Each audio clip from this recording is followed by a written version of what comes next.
नमस्कार बच्चों।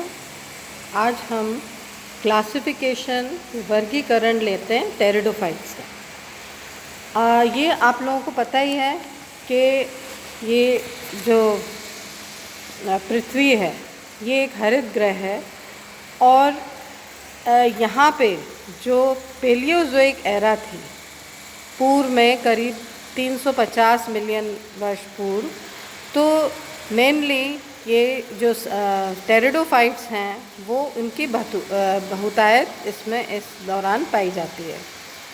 इनको हम स्मिथ के क्लासिफिकेशन के अनुसार 5 वर्गों में बांट सकते हैं: साइलोफाइटा, लाइकोफाइटा, स्फिनोफाइटा और टेरोफाइटा, जैसे कि आप चित्र में देख रहे हैं। अब इनके जो कुछ लक्षण जो हैं, जैसे सबसे पहले हम लेते हैं साइलोफाइटा। तो इसके अंतर्गत आधे फॉसिल संवहनी क्रिप्टोगैम्स आते हैं, जैसे कि राइनिया है, हॉर्नी फाइटॉन है, और इसमें ज़्यादातर भूमिगत और वायवीय तना दोनों ही होते हैं, पर पत्तियां अनुपस्थित होती हैं और जड़ भी नहीं पाई जाती, और मूलाभास से जल अवशोषण किया जाता था। बीजाणुविद पादप जल रहित होता है। मूलाभास जो है वो प्रकंद और वायवीय प्रभावों में पाए जाते हैं। वायवीय प्रभाव द्विभाजी शाखित होता है, पत्ती रहित या शल्कवत पत्तियां उपस्थित होती हैं। बीजाणुधानी सदैव छोटी अथवा लंबी शाखाओं के सिरों पर होती हैं। संवहन न्यास ठोस रंभ प्रोटोस्टील पाया जाता है। पर्ण या लीव ट्रेस का कोई चिन्ह तने पे नहीं पाया जाता। जाइलम में वेसल्स तथा फाइबर अनुपस्थित होते हैं। फ्लोएम में सहकोशिकाएं अनुपस्थित होती हैं। द्वितीयक वृद्धि अनुपस्थित और समबीजाणु जो है वो होते हैं। अब इसके बाद यदि हम इसका जो पुमणु है वो भी बहुसिलिएट होता है और भ्रूण संवर्धन में सस्पेंसर अनुपस्थित होता है। अब हम लेते हैं लाइकोफाइटा। या लाइकोफाइटा जो है वो वह आद्य समूह हैं ये भी, और उपस्थित पादप पेलियोजोइक से आज वर्तमान तक पाए जाते हैं। इसके जैसे पहले हमने साइलोफाइटा पढ़ा, तो साइलोफाइटा के जो पौधे हैं वो आजकल बहुत कम पाए जाते हैं, अनुपस्थित हैं, फॉसिल के रूप में ही पाए जाते हैं, जबकि लाइकोप्सिडा जो हैं वो अभी तक पाए जाते हैं। और इनमें शाखीय हर्बेशियस होते हैं पौधे। बीजाणुविद पादप जड़ तना और पत्तियों में विभाजित होता है, और कुछ पादपों में भूमिगत द्विभाजी रूप से शाखित प्रकंद या राइजोम पाया जाता है। पत्तियां लघुपर्णीय होती हैं। पत्तियों में अशाखित मध्य शिरा उपस्थित होती है। पत्तियों में जो लिग्यूल उपस्थित होता है, ये एक इसकी बहुत जो है सिग्निफिकेंट फीचर है। और पर्ण में कोई चिन्ह तने पे नहीं पाए जाते। द्वितीयक वृद्धि अनुपस्थित होती है। बीजाणुविद बीजाणुपर्ण के अलावा इसमें अपाक्ष सतह पर उपस्थित होते हैं। कॉम्पैक्ट और या लूज स्ट्रोबिलस शाखाओं पे पाए जाते हैं। समबीजाणुजनक जैसे होते हैं, जैसे लाइकोपोडियम में, और विषम बीजाणु जैसे सेलेजिनेला में। तो दोनों प्रकार की प्रजातियां पाई जाती हैं। समबीजाणुजनक जातियां जो हैं वो उसमें एक्सोस्पोरिक गैमेटोफाइट बनता है, जबकि विषम बीजाणुजन में एंडोस्पोरिक गैमेटोफाइट का निर्माण होता है। ये हम दोनों ही जो जीवन चक्र है ये हम बाद में डिटेल में देखेंगे। तीसरा जो है वो है स्फिनोफाइटा। स्फिनोफाइटा यह एक जीवित जीवाश्मीय पादप का समूह है, जिसमें जीवाश्मीय पादप डेवोनियन काल में पृथ्वी पर पाए जाते थे। कार्बोनिफेरस काल में भी इसके पादपों की संख्या एवं प्रगति में विविधता संपूर्ण विश्व में सर्वाधिक पाई जाती है, और इसमें करीब जो प्रमुख लक्षण हैं वो हैं बीजाणुविद पादप जड़, तने तथा पत्तियों में विभेदित होता है। स्तंभ में नोड्स तथा इंटरनोड पाए जाते हैं और ये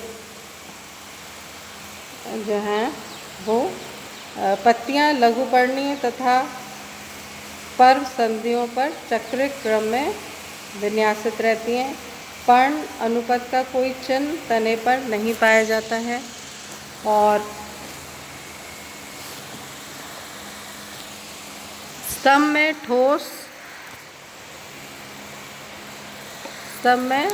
ठोस रंग अथवा नाल रंग उपस्थित होता है। जीवित जातियों में द्वितीयक वृद्धि अनुपस्थित होती है और स्पोरेंजियोफोर ऑर्गेनाइज एवं शंकु का निर्माण होता है। ज़्यादातर ये समबीजाणु या होमोस्पोरस होता है और बहुसिलिएट पोमनु उपस्थित होते हैं। भ्रूण परिवर्धन में सस्पेंसर अनुपस्थित होता है। अब जो सबसे विकसित टेरिडोफाइट्स में जो समूह है वो है टेरोफाइटा, जो एक्चुअल फर्न्स या फिलिकोफाइटा भी इसे कहते हैं। ये पेलियोजोइक एरा में विकसित हुआ और इसके अंदर जड़, तने तथा पत्तियों में विभेदित होता है। भूमिगत प्रकंद उपस्थित होता है और इसमें सर्सिनेट वर्णिशन पाया जाता है, यानी कि जो तरुण पत्तियां हैं वो सर्पिल रूप से कुंडलित रहती हैं। पत्तियां गुरुपर्णीय मेगास्पाइलस भी होती हैं और इनमें भूरे रंग के रोम, जिसको रेमेंटा कहते हैं, वो भी उपस्थित होते हैं। रम कई प्रकार के होते हैं, जैसे ठोस रम, नाल रंग, बहुचक्रीय रम इत्यादि। कुछ ठोस रंभी तनों को छोड़कर शेष सभी तनों में पर्ण के चिन्ह जो है वो संवहन कूल में उपस्थित होते हैं। द्वितीयक वृद्धि अनुपस्थित होती है। बीजाणुधानियाँ पत्तियों के किनारे अथवा अभ्यक्ष एबैक्सियल सतह पर उपस्थित होती हैं।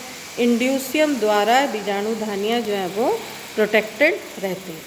तो ये इनके कुछ अब जो पौधे जो आपके जो है कोर्स में हैं वो ये हैं, जैसे लाइकोफाइटा में ये देखिए ये हैं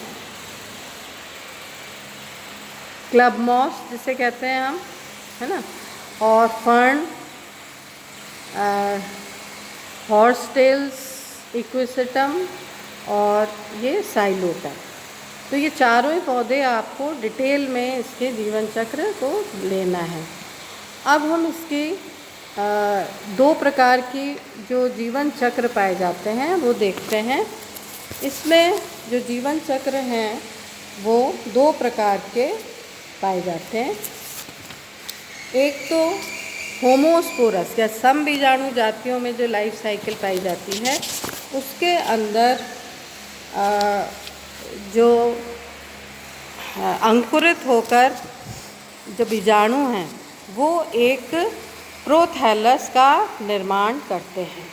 अब ये जो प्रोथैलस है ये युग्मोद्भिद कहलाता है, ये अगुणित होता है और इसके ऊपर फिर एंथ्रीडिया या पुंधानी का निर्माण होता है। तो पुंधानी जो है वो इसमें बनती है और जैसे इसमें दिखाई दे रहा है आप लोगों को, तो पुंधानी और स्त्रीधानी का निर्माण जो है वो प्रोथैलस में होता है, जो बहुत ही छोटा सा स्ट्रक्चर होता है, 2-3 सेंटीमीटर का। और उसमें फिर जब निषेचन के बाद जो ज़ाइगोट बनता है तो वो ज़ाइगोट जो है वो फिर वापस से नया प्लांट जो है वो बना देता है, जैसे कि इसमें दर्शक हो रहा है, आप इसको देखिए, है ना। ये जैसे इसमें स्पोर्स बने, ये स्पोर्स जो हैं वो उनके ये प्रोथैलस बना जो कि हार्ट शेप्ड है और इसके अंदर जो है वो फिर एंथ्रीडिया आर्किगोनिया बने और फिर इसमें जो एम्ब्रियो जो है वो वापस से जो प्लांट है एडल्ट स्पोरोफाइट या बीजाणुभुज जिसे हम कहते हैं उसमें परिवर्तित हो गया। अब दूसरे प्रकार की जो है वो है हीट्रोस्पोरस लाइफ साइकिल। ये हीट्रोस्पोरस इसमें जैसे कि मार्सिलिया में देखा जाता है, इसमें देख रहे हैं आप कि एक स्पोरोकार्प बनता है। स्पोरोकार्प के अंदर दोनों प्रकार के बीजाणु होते हैं, माइक्रोस्पोर या लघु बीजाणु और गुरु बीजाणु मेगास्पोर। अब इनमें जो है वो मेगास्पोर जो हैं वो उनके अंदर स्वयं ही आर्किगोनियम का निर्माण हो जाता है।